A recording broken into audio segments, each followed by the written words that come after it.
না, কতদিন হয়েছে টুনির সাথে কথা বলি না, একটু মনে চাইতেছে টুনির সাথে কথা বলি। কলটা কি দিবই নাকি? হ্যালো টুনি, তুমি কেমন আছো? কবে থেকে কথা হয় না, ভালো আছো তো?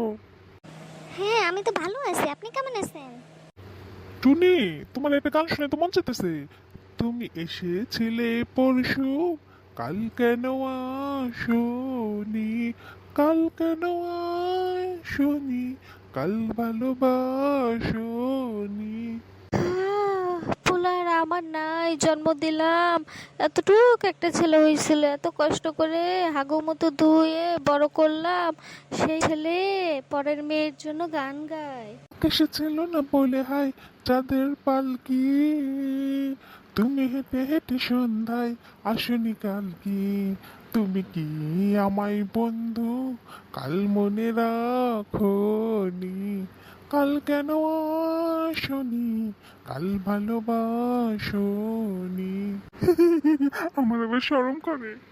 তুই যদি শরম করে বাচ্চা দন, কি দরকার এমন করে গান গাওয়ার?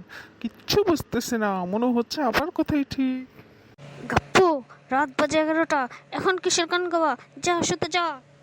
ইয়া মানে টুনি, তোমার আমি পরে ফোন দিতেছি। এই আমার মামার যন্ত্রণা, টুনির সাথে একটু ভালো করে কথাও বলতে পারি না।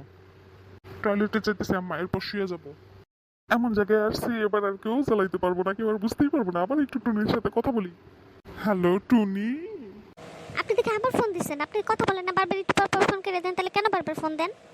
চুপি চুপি বলো, কেউ জেনে যাবে, জেনে যাবে, কেউ জেনে যাবে।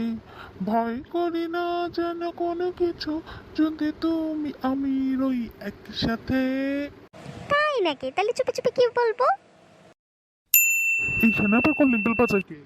কিরে গাপ্পু, তুই বাড়ি হচ্ছিস না কিসের জন্য? বেল বাজাচ্ছি তারপর দোর খুলতেছিস না? তুই কার সাথে বসে বসে কথা বলতেছিস? তুই না ঘুমাইতে যেতে বলছি?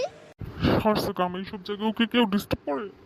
হ্যালো, আপনি কথা বলতেছেন না কেন? হ্যালো। ও ভাগিনা, এগুলো তো ভালো স্বভাব না। তাহলে একটু বিষয়ে কথা বলে কি ভালো স্বভাব? তুমি বলো, তোমরা কি জেনে বুঝতে ধরছে? তুমি বাইর হও, তোমার আমি ফু দিব। ফু দিয়ে ঝাড়ফুঁক করবো, ঝাড়ফুঁক করে তোমার গায়ে থুতু ছিটাই দিব। ইয়ে মানে টুনি, আজকের মতো রাখি, ভালো থেকো, পরে কথা বলবো। দেখলেন তো আপনারা, একটা দিনও টুনির সাথে ঠিক মতো ভালো করে কথা বলতে পারি না। এই মামা আর আম্মার কি করে যে আপনারা আমার উপদেশ দেন তো।